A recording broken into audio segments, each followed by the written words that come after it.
The doctor told me I was finally cleared to be discharged from the hospital.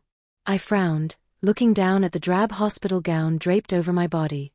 I had gone from wearing the lightweight summer version to the heavier winter one. Not counting the terrifying stretches I had spent in the intensive care unit, I had practically taken up permanent residence in this bed by the window for a very long time.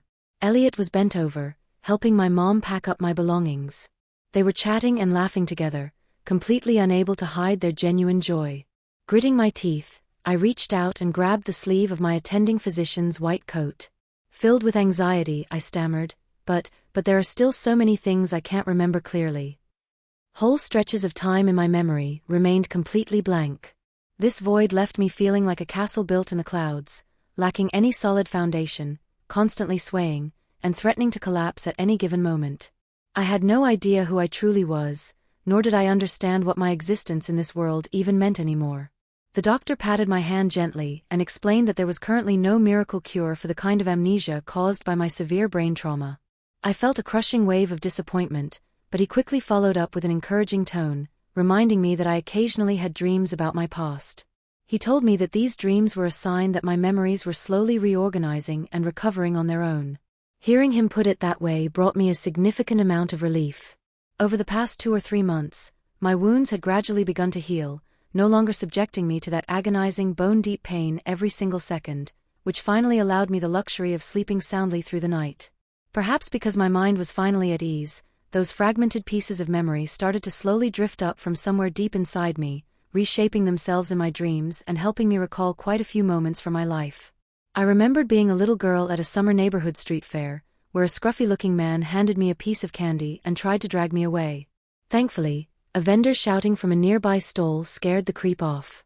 I also remembered being a bit older, mimicking scenes from TV shows with the little girl who lived next door. We had written our names in a notebook and sworn to be best friends for the rest of our lives. Ironically, her entire family moved away just a week later, and she never replied to a single letter I sent her. The most recent memory that had resurfaced, however, involved Elliot. It happened on a bright day in late autumn when I was scheduled for a follow-up CT scan. My mom had been pushing my wheelchair, but she suddenly realized she had left her wallet on the nightstand back in my room. Terrified someone might steal it, she told me to wait right there in the hallway while she ran back to grab it. Left alone in the bustling corridor, I pretended to be absolutely captivated by the view out the window, using it as a shield to hide how intensely anxious I felt being by myself in a crowd. Suddenly, a boy who looked like he stepped right out of a painting walked into my line of sight, and an overwhelming surge of excitement gripped my chest. I was absolutely certain that I knew him. Even though I couldn't recall his name or remember a single thing we had been through together, every instinct told me he was someone familiar. There was a slight downward slope between where I sat and where he was standing, so I grabbed the wheels of my chair and hurtled straight toward him. He was a patient too, standing near a portable 4-pole. He looked rather gaunt and didn't seem to have much energy at all. The two of us collided in a disastrous, chaotic crash. I knocked him completely unconscious, and a group of nurses quickly rushed over to carry him away on a stretcher. I felt a deep pang of regret that I never even got the chance to ask him if we actually knew each other. But that very night, I had a dream. The dream transported me back to my high school days. We were all wearing matching school jackets, and Elliot walked into the classroom carrying 3 iced lattes. He kept one for himself and handed another one to me. I took a sip, immediately frowned in dissatisfaction, and told him that it was wrong because mine was supposed to have caramel in it. He instantly let go of the straw he had been chewing on and exclaimed that he had been wondering why his drink was sickeningly sweet, realizing he had grabbed mine by mistake. He nonchalantly pulled the straws out of both cups, swapped them, and handed the cup he had already been drinking from right back to me. I glared at him in utter disgust, asking who on earth would want to drink something he had already slobbered over. Taking a massive gulp, he sucked down more than half of the latte I had just tasted, let out a loud burp, and teased me, saying I was just being overly dramatic. He pointed out that if he didn't care about sharing germs, I shouldn't be so paranoid either. Regardless of his logic, I absolutely refused to touch the cup he had drunk from. Throughout the rest of the dream, my throat felt unbearably parched, completely dried out like cracked, barren earth. The following afternoon, when my mom headed down to the hospital cafeteria to grab my lunch, I hesitated for a moment before asking her to see if they had anything on the sweeter side. Thanks to that dream, I hadn't just remembered Elliot, I had also remembered that I used to have a massive sweet tooth. According to my mom, she had always been a fiercely driven career woman who rarely had the time to keep me company as I was growing up. However, after I was hospitalized with severe injuries, she took an extended leave of absence from work specifically to take care of me. The problem was, she didn't know most of my daily habits, and I couldn't remember them myself. This led to a constant unspoken awkwardness in our daily routine, creating a lingering misplaced sense of depression between us. To my complete surprise, the cafeteria actually had something unexpectedly perfect, a sweet corn and cranberry salad. Despite my historically terrible appetite, I managed to polish off every last bite of it. I felt genuinely thrilled, soaring on the high of finally reclaiming another tiny piece of who I used to be. Riding that wave of triumph, I decided to strike while the iron was hot and go find Elliot. I rolled right into his hospital room and called out his name loud and clear. The moment he heard my voice, he completely froze, staring blankly ahead for the longest time like a stunned little hamster. A wave of regret washed over me as panic set in. What if we had only been decent friends back in high school? What if we had a massive falling out over something I couldn't even remember? What if we had completely cut ties after graduation and hadn't spoken since? "I'm so sorry, I must have the wrong person," I blurted out, desperately scrambling for an excuse to backpedal. I wanted the floor to swallow me whole. But Elliot immediately jumped out of his hospital bed and blocked my path. He didn't utter a single word, but his eyes were brimming with unshed tears. Ever since Elliot and I reunited, he made it a habit to come visit me constantly. His frequent presence took a massive weight off my mom's shoulders. He knew all my little quirks and habits inside out and began filling my mom in on the details. He explained that I wasn't really a fan of salads and vastly preferred hot meals like soup or noodles, so she didn't need to force me to eat cold, raw food. He also warned her that I got cold easily but didn't mind the heat, meaning I always needed thicker layers in the winter than the average person. Furthermore, he suggested that I stick to movies instead of TV shows, noting that I couldn't handle suspense. If I started a series, I'd get hopelessly addicted, stay up all night binging it, and completely ruin my sleep schedule, which was terrible for my recovery. Armed with all this invaluable intel from Elliot, my mom became incredibly adept at taking care of me. I also felt that lingering sense of discomfort in my daily life slowly fading away, almost as if my soul had finally settled back into a body that actually fit. I constantly begged Elliot to tell me more stories about our past, but he was always reluctant to do so. He gently comforted me, insisting that the memories would eventually come back on their own, and that remembering things naturally was far better than having someone else forcefully shove the information into my head. I pouted and muttered that, so far, the only thing I had managed to remember was him stealing my latte. I desperately wanted to fast-track the process and remember exactly what our relationship had been like. Elliot didn't seem rushed in the slightest. He just offered a soft smile, patted my head affectionately, and told me there was absolutely no rush. He pointed out that since we were seeing each other so often now, we were already building brand new memories that easily rivaled the old ones. Motivated by this, I developed a strict routine of taking afternoon naps and going to bed incredibly early every night. I was fiercely eager to dream, harboring an immense hope that I could scrape back just a little more of my lost history. Whenever I managed to dream up even the tiniest fragment, I would immediately run it by Elliot for confirmation. Is there an animal in this world that super long flies, has scales all over its body, eyes as huge as brass bells, and horns on its head? I asked him one day. I feel like there was a guy in our class who always wore black clothes and kept something exactly like that as a pet. Elliot flicked my forehead lightly and laughed, daring me to try and keep a mythical dragon as a pet. I hung my head in defeat, convinced that my broken brain was confusing fantasy dreams with actual memories, causing me to spout absolute nonsense. However, Elliot's laughter faded as he clarified that it wasn't total nonsense after all. He reminded me that we did have a guy in our class named Drake, who actually got a massive dragon tattooed on his left arm on the day we graduated. Elliot added that Drake was usually a total bully who tormented a lot of kids, but for some reason, he never dared to lay a finger on me. A few days later, I hit him with another question, asking if I had been a massive fangirl back in the day. I described a dream about a huge live concert where all the girls in our class were completely losing their minds in the crowd, wildly waving glow sticks and singing along with a blurry figure up on stage. Elliot furrowed his brow in genuine confusion, pointing out that considering my absolute obsession with spending money on food back then, there was zero chance I had any spare cash lying around to blow on concert tickets. Right at that moment, the TV in the room happened to be broadcasting a year-end awards gala. Right after a dance routine finished, a male pop star took the stage for a solo performance. He was dressed in a sharp ivory suit, standing amidst rolling white stage fog, and his voice sounded so ethereal it was as if it was pouring straight out of a wonderland. The opening notes of the song sounded incredibly familiar, so I violently grabbed Elliot's arm and shook it, shouting that this was the exact song from my dream. Elliot's expression shifted slightly, turning a bit pale, but I was too busy grabbing the remote to crank up the volume.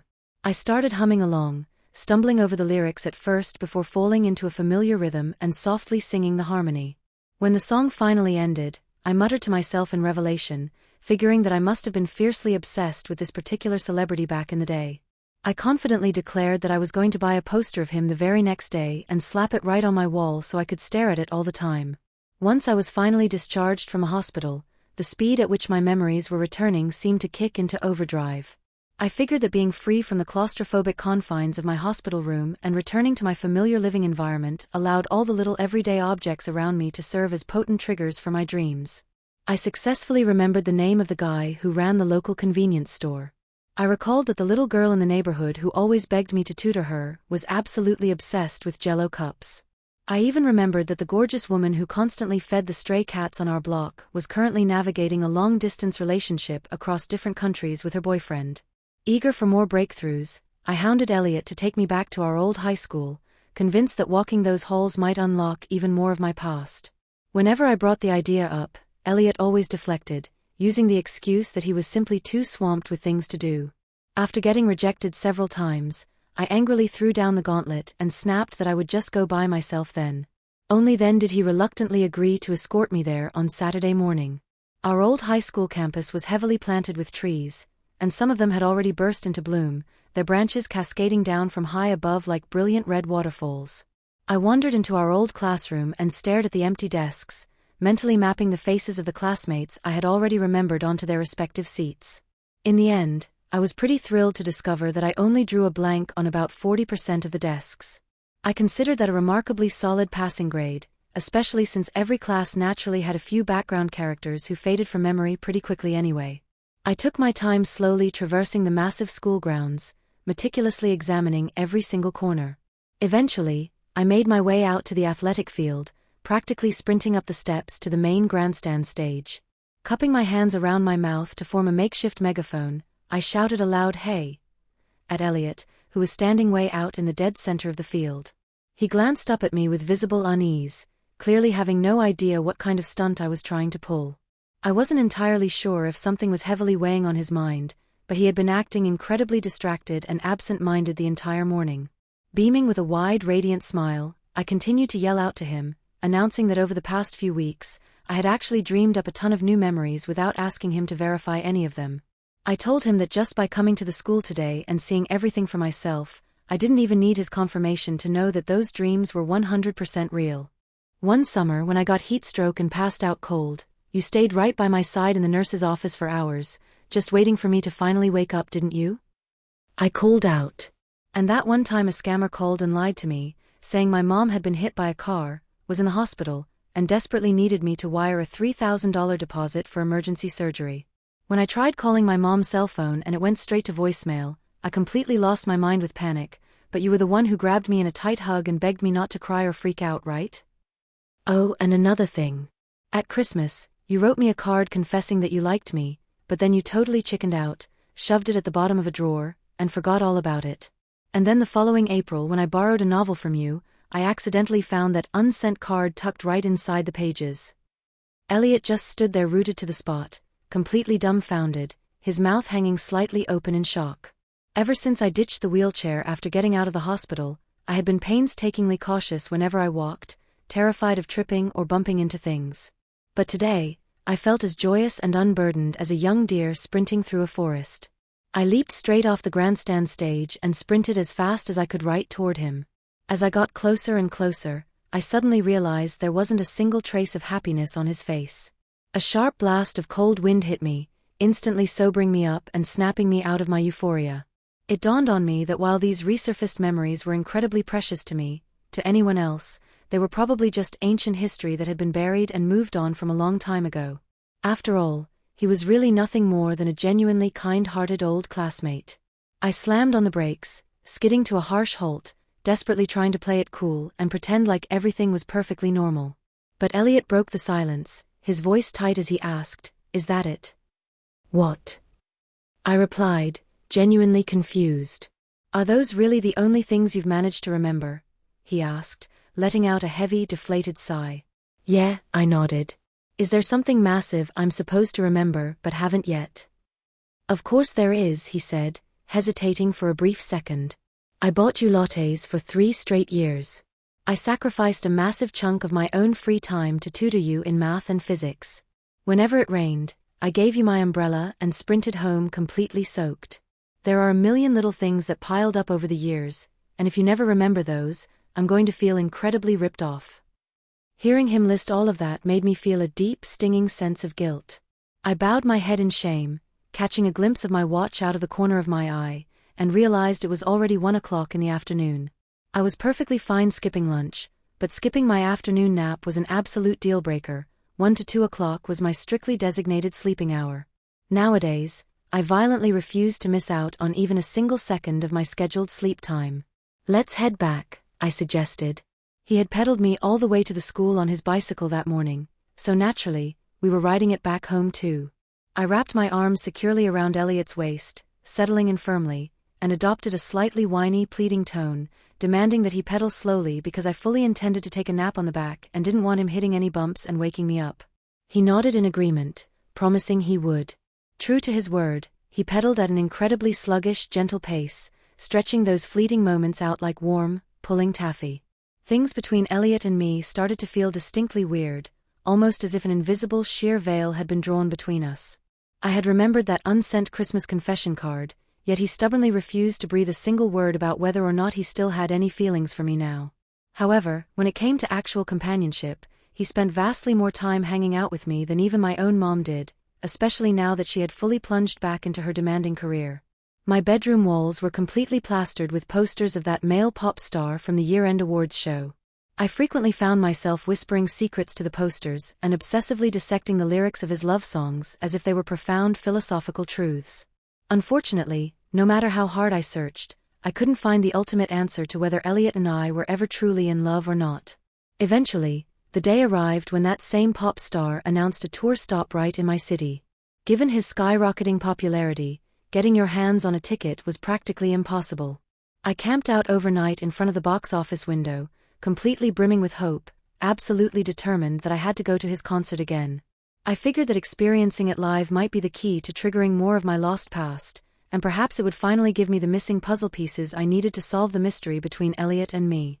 After 20 grueling hours of waiting in line, I successfully scored 2 tickets.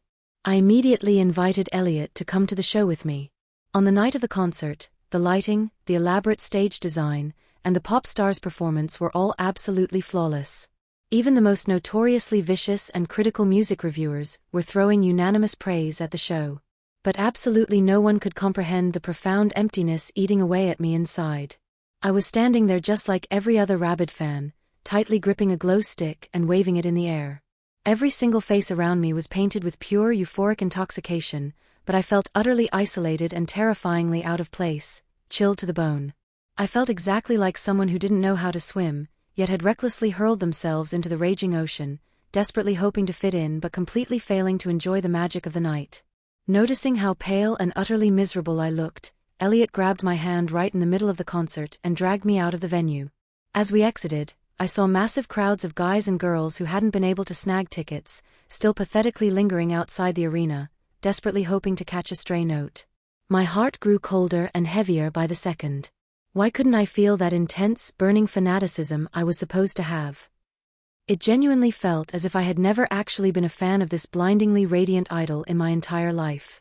"Stop overthinking it," Elliot told me as he steered me into a restaurant for a hot meal. He rationalized that nobody stays obsessed with the exact same idol forever, pointing out that just because I might have loved a kids' TV show host when I was little didn't mean I was obligated to worship them now. Staring at Elliot's face, blurred and softened by the rising steam from our food, the question I had been suffocating inside for so long finally burst out of me. "Is that how it is for you too? You used to like me in the past, but now those feelings have completely faded away and vanished into nothing. Elliot fell dead silent. I shifted my gaze to a girl sitting at the table next to us. The early spring air still held a bitter chill, but the streets were already packed with teenage girls who couldn't resist throwing on short skirts for their dates, eagerly showing off their pale long legs in a desperate bid to firmly lock down the attention of the boys they adored. As for me, I knew I would probably never, ever be able to wear a skirt like that for the rest of my life. In the horrific accident that landed me in the hospital, both of my legs had been mercilessly ravaged by fire, leaving my skin covered in a chaotic map of scars from multiple skin graft surgeries.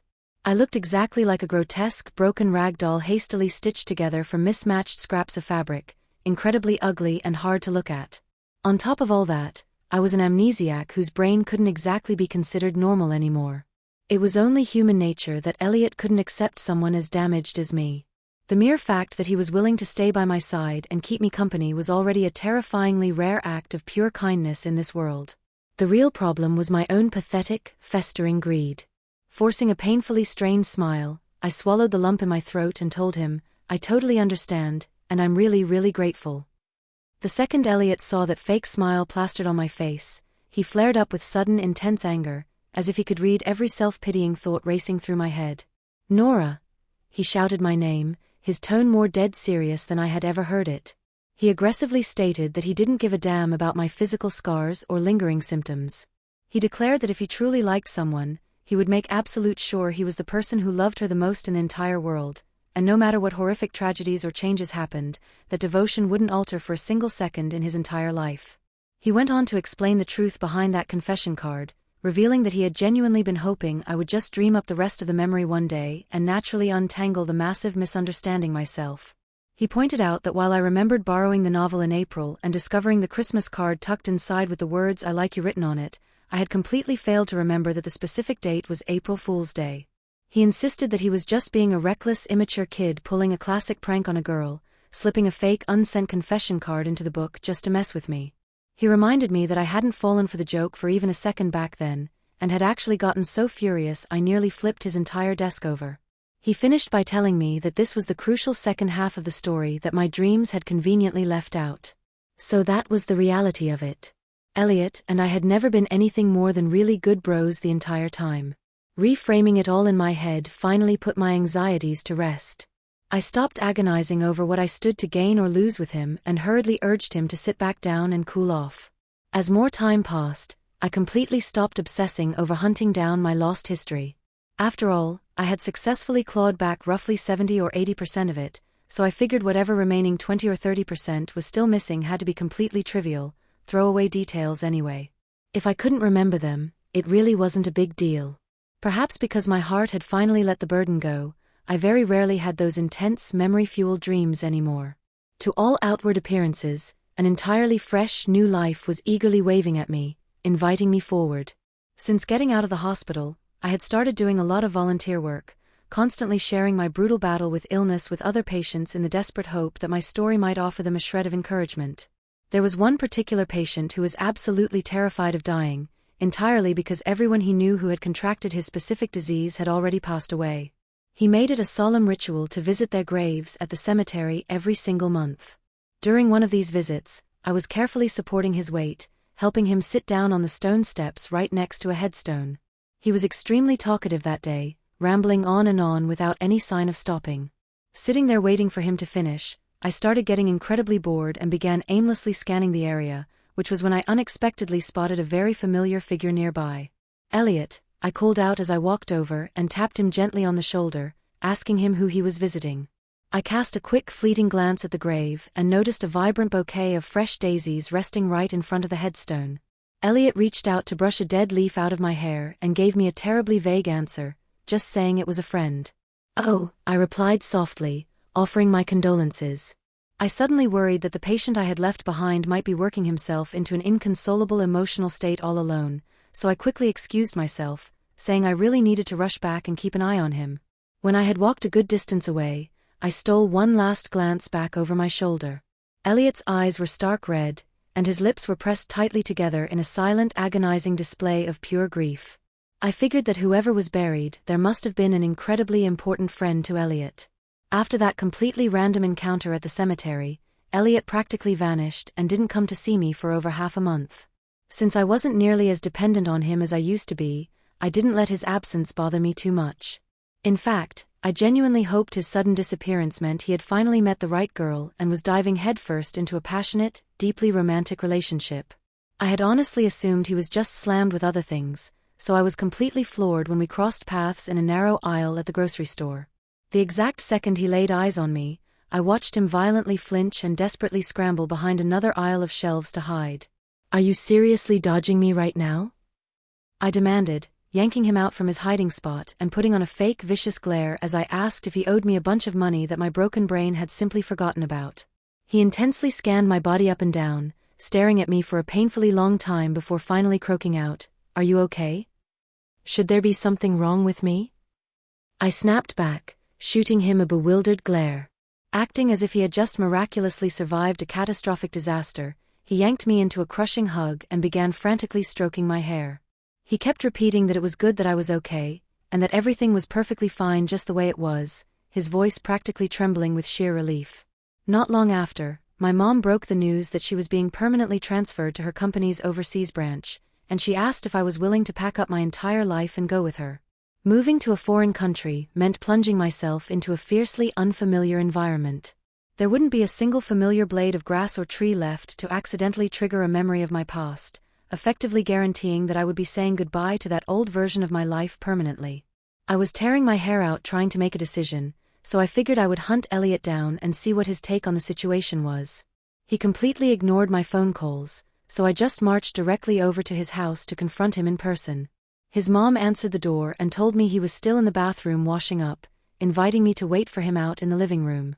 The way his mom was sizing me up felt aggressively warm and kind, radiating the exact energy of a woman thoroughly evaluating a potential daughter-in-law. Her intense scrutiny had me squirming in my seat, completely suffocated by awkwardness, to the point where I had to bite the bullet and clarify that she shouldn't get the wrong idea. I explicitly stated that I was absolutely not his girlfriend, and that we were strictly just good friends. The corners of her mouth shot up into a knowing smirk as she waved off my explanation, telling me to drop the act. She point-blank asked how it was completely possible that her son had been head over heels in love with me for this incredibly long time, yet still hadn't actually managed to win me over. "I'm serious," I desperately tried to explain, looking her dead in the eyes. "Elliot isn't into my type at all." His mom practically panicked, immediately shooting down my claim. She launched into an insane confession, explaining that she had once created a fake profile pretending to be an anime-obsessed girl from out of state just to add him on social media and trick him into spilling his secrets. She bragged that it took a grueling 6 months of chatting before he finally let his guard down and confessed that he was madly in love with a girl in his class named Nora. She even admitted to specifically hunting down our class photo just to verify that the girl matching the name was indeed me. She went on to say that she eventually got terrified he would figure out it was his own mother behind the screen, so she faked getting her account hacked and started spamming him with garbage ads until they broke off contact. She frantically told me to hold on while she dug up the old chat logs as concrete proof. She sat right there, fiercely jabbing at her phone screen, but since she hadn't logged into that burner account in forever, she couldn't remember the password for the life of her. Right at that incredibly chaotic moment, Elliot strolled out into the living room, still wearing his bathrobe. I kept my voice deadpan and flat as I told his mom she could stop trying to hack into her own account. I announced that I was going to clear everything up with him directly. We stepped out onto the balcony, and I dragged in a massive, steadying breath. Elliot clearly sensed the massive storm brewing, his face turning incredibly grim and tense. I repeated every single word his mother had just dumped on me, and then I pinned him down with one devastatingly simple question. "I'm asking you outright. Were the two of us ever together?" "No," he answered, his voice rock solid and completely unwavering. A massive breath of relief tore its way out of my lungs. That was fantastic news, because that was a blow I was perfectly capable of absorbing. It meant that the old version of me, at the very least, hadn't been stupid enough to waste her love on a guy who was this utterly spineless. The person I was right now absolutely refused to let my physical scars drag me into a pit of self-loathing, and I was completely done pathetically begging for scraps of someone else's love. Being trapped in that hospital bed for so violently long had finally beaten some sense into me. Just surviving that nightmare was a monumental triumph all on its own. I deeply treasured my own brutal resilience. "Goodbye," I spat out, those two words practically freezing the air between us. The look in my eyes as I stared him down was unimaginably cold. I didn't care what his twisted justifications were, the bottom line was that he had lied straight to my face. Elliot opened his mouth as if he desperately wanted to say something, but he choked on the words. In the end, he never offered a single excuse for why he had liked me but was too much of a coward to admit it, nor did he explain why he had lied and explicitly told me he didn't care for me. He just echoed my parting shot, quietly saying goodbye. The second I walked out of Elliot's house, I pulled out my phone and texted my mom. I told her she won, I was packing my bags and leaving the country with her. The vast majority of my past was nothing but a minefield of heartbreak anyway, so what was the point of endlessly torturing myself trying to dig it all up? There were millions of people on this earth who would kill to forget their traumas, but couldn't. The fact that my brain had mercifully wiped the slate clean was a stroke of pure, blinding luck, every bit as miraculous as surviving the accident itself. The insanely long, grueling intercontinental flight dragged on endlessly, leaving me absolutely nothing to do but sleep to kill the hours. Drifting high above the clouds, I let my heavy eyelids slide shut and slipped into another dream. In the dream, Elliot and I were locked in a vicious bicycle race, fiercely pedaling to see who could blast across the finish line first. When we finally hit the mark, Elliot started mercilessly heckling me, pointing out that since I came in third place, it was my turn to buy everyone lattes. As soon as the plane's wheels touched the tarmac, pure muscle memory kicked in, and I violently wanted to text Elliot to ask him who the hell the third person in our race had been. But the moment I unlocked my phone, I remembered that I had already completely wiped his contact info from my life, so I just shoved the thought away, deciding it wasn't worth the effort. I figured it was probably just another meaningless, throwaway fragment, exactly like a million other trivial things I had remembered that didn't matter at all. Epilogue: Elliot's perspective. My name is Elliot, and I have always been in love with Nora. That fact has never altered for a single second of my life. I never actually confessed my feelings to her. The only time I ever managed to work up the nerve was one Christmas, when I poured my heart out on a card and fully intended to shove it deep into her desk. But on that exact same Christmas Eve, she completely destroyed me by casually announcing that she had started dating someone. And the guy she was dating was Owen. Owen was my friend, too. The three of us were practically glued together at the hip, a completely inseparable trio. Knowing that, I aggressively buried that confession card, hiding it away so she would never see it. But then, like a total idiot, I accidentally loaned her a novel the following April 1st, completely forgetting the card was still wedged inside. By sheer, dumb luck, she was always a little oblivious and immediately assumed it was just a cruel April Fool's prank. Getting so mad she practically flipped my desk upside down. I made a hard, unbreakable vow right then and there to permanently lock myself in the friend zone. I genuinely, deeply hoped that she and Owen would make it work and stay together forever. What I absolutely never saw coming was the horrific nightmare that unfolded during their spring break trip.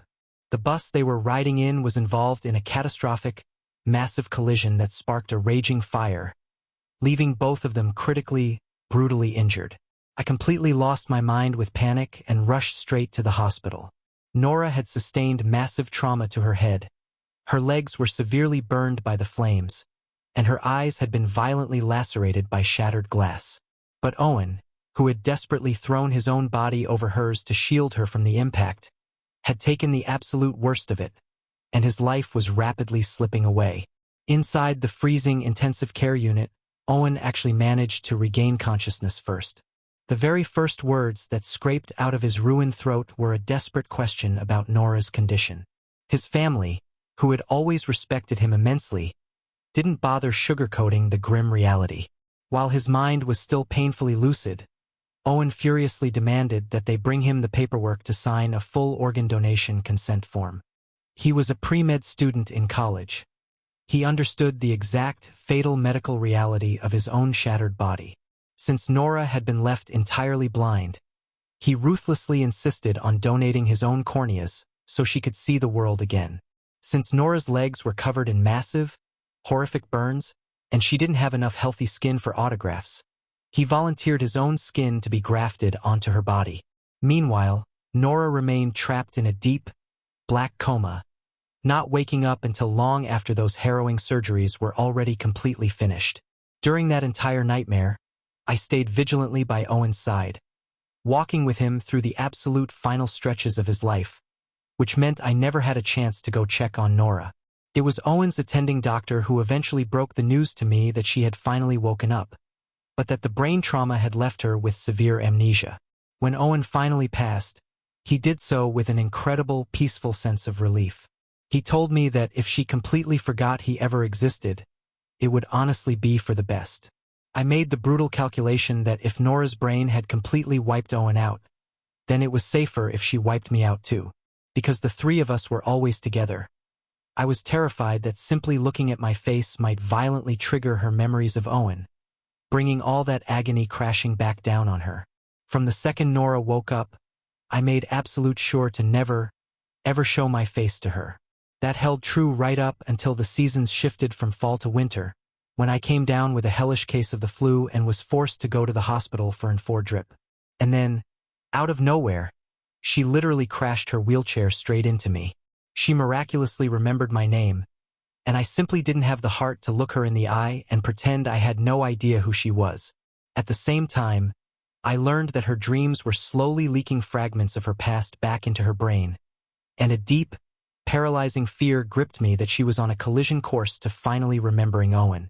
She remembered that I always walked in carrying 3 iced lattes, but her broken brain completely erased the fact that the 3rd cup was always specifically for Owen. She remembered the terrifying bully Drake with the dragon tattoo, but her memory conveniently omitted the image of Owen stepping right in front of Drake's swinging fists to fiercely protect her.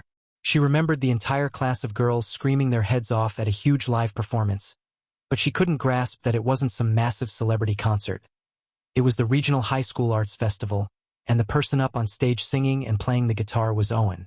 She remembered me stubbornly guarding her bedside in the nurse's office when she passed out from heatstroke that one summer. Yet she failed to remember that it was Owen who had violently sprinted across campus, carrying her unconscious body in his arms, and when he found the nurse's office empty, he had bolted right back out to tear the school apart looking for help. She remembered the panic of the scam phone call about her mom needing emergency surgery money, and she remembered me hugging her. But she absolutely could not remember Owen frantically calling everyone he knew to scrape together the cash, while simultaneously having the calm presence of mind to contact people near the hospital to verify if the accident was even real. She remembered finding my pathetic confession card jammed in that novel, but she was entirely blind to the agonizing truth. The only reason I furiously denied my feelings was because her heart already belonged entirely to Owen. She managed to remember a million random, totally disposable background characters in her life, but she consistently, utterly failed to remember the single most important person who had ever loved her. By some cruel twist of fate, she had literally wandered right into the cemetery and stood squarely in front of Owen's grave. His name was carved in stone right in front of her face, with fresh flowers resting on the dirt, and for one terrifying second I thought it was finally going to shatter her amnesia. But she just looked right through it. Someone once wrote a line that says we only ever dream about the people who don't truly matter, while the ones we loved the most never show up in our sleep. In the end, she made the hard choice to leave the country and permanently walk away from her past. And honestly, that is probably exactly what Owen would have wanted for her, which perfectly explains why he violently refused to ever step foot inside her dreams. As for why I absolutely refused to just look her in the eye and admit that I loved her, I wasn't lying when I said I didn't give a damn about her scars or her physical trauma. I genuinely believed that if you love someone, you have to be the person who loves them more than anyone else in the entire universe, and no amount of tragedy or time is allowed to alter that fact. The brutal, unavoidable problem was that Owen had already claimed the title of the person who loved her the most. I had stood there and witnessed his ultimate sacrifice with my own 2 eyes. I didn't have a single shred of the right needed to try and take his place.